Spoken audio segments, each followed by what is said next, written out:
கன்னி லக்னம் சார். கன்னி லக்னத்துக்கு இவங்க மனம் எப்படி இருக்கும்? இந்த காலகட்டம் வந்து மனக்கடன்னு சொல்லுவோம் நம்ம. இந்த மனம் சம்மந்தப்பட்ட விஷயங்கள் கடன் அதிகமாக இருக்கக்கூடிய தன்மை அப்படின்ற மாதிரி நிகழ்வு இருக்குதுன்னு சொல்லலாம். அப்போது இவங்க ஏதோ ஒரு விட்ட குறை தொட்டைய குறையாக ஏதாவது ஒரு வேண்டிக்கிட்டு விட்டுருப்பாங்க. குலதெய்வம் சம்மந்தப்பட்ட விஷயத்துக்கு ஏதோ ஒரு வேண்டிக்கிட்டு நம்ம பண்ணாமல் இருப்பாங்க. அதுவே போட்டு அரிச்சிக்கிட்டே இருக்கும்.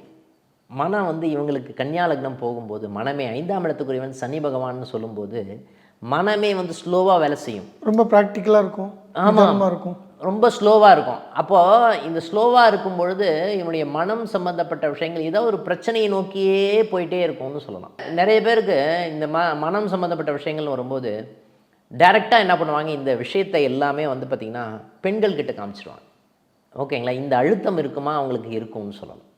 ஓகேங்களா? இந்த அழுத்தத்தை இவங்க வந்து அவாய்ட் பண்ண வேண்டிய ஒரு காலகட்டாயம்னு சொல்லலாம். துலா லக்னம்.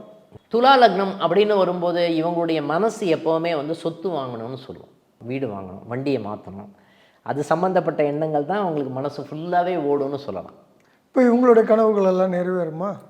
இவங்களுடைய கனவுகள் எல்லாமே வந்து சொத்து சம்மந்தப்பட்ட பொருளாதாரம் சம்மந்தப்பட்ட விஷயத்துக்கு எல்லாமே நிறைவேறுவதற்கு உண்டான தன்மை இருக்குமா அப்படின்னா இந்த மனசுக்கு யாருக்கெல்லாம் துலா லக்னம் போகிறதோ அவங்களுக்கு சாதகமாக இருக்கக்கூடிய தன்மை இருக்கும்னு சொல்லலாம்.